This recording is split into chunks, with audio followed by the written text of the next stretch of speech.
Higit pa sa isang laro naging ligtas na espasyo at tahanan ng pagtanggap ang kickball para sa mga miyembro ng LGBTQIA at community sa Pilipinas. Kung paano naging plataforma ng pagkakaisa, tapang at pride ang Kickball Pilipinas, alamin sa report ni si May JB Hunyo.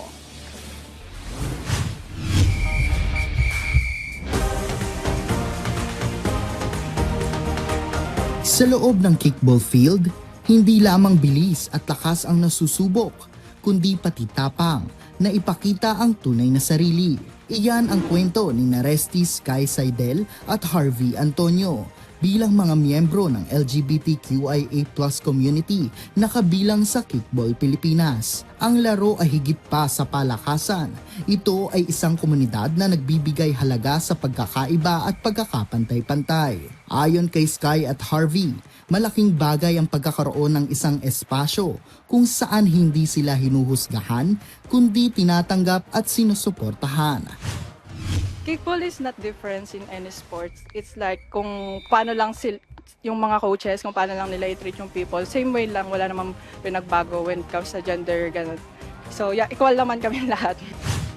Siyempre po, masayang-masaya po ako kasi na-open ko po yung sarili ko na nakakapaglaro po ako for being who I am po. And thankful din po ako kasi wala naman po nangyari ng discrimination po kasi tanggap na tanggap po nila ako as a tao din, as a player din po. Yung coach ko rin po, tinatanggap niya rin po ako na as a lady kasi yun po yung tawag sa akin, Lady Harvey po. Dagdag pa ni Sky, sa Kickball Pilipinas ay wala silang nararanasang diskriminasyon, isang malaking pagkakaiba kumpara sa ilang traditional na sports. Dahil binuo ang Kickball Pilipinas bilang isang inclusive na organisasyon kung saan malaya ang bawat isa, anuman ang gender identity o sexual orientation.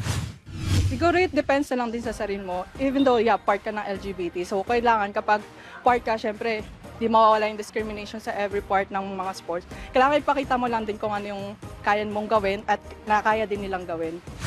May panawagan naman si Lady Harvey para sa mga kabataang parte ng komunidad na nais subukan at pasukin ang anumang sport. Para po sa mga kabataan na katulad ko na LGBTQ community na member po, huwag po kayo matakot na sumali dito kasi tanggap po lahat dito, all genders, kahit mapalalaki, mapabae, or LGBTQ member po. And pangalawa naman po, huwag po kayong matakot na mag-open up sa sarili nyo. I-open nyo po yung sarili nyo sa sports po. Kasi dun mo makikita yung sarili mo, dun mo mismong malalabas kung sino ka talaga. Dahil dito, patuloy na itinataguyod ng Kickball Pilipinas ang mensahe ng pride, respeto at pagkakapantay-pantay sa laro at sa buhay. Para sa kanila, ang bawat sipa ng bola ay isang pahayag. Pahayag ng tapang, pagmamalaki at pagiging totoo. Patuloy din itong pinapatunayan na may espasyo para sa lahat, anuman ang kulay, kasarian o pagkakakilanlan. JB Hunyo para sa Atletang Pilipino, para sa Bagong Pilipinas.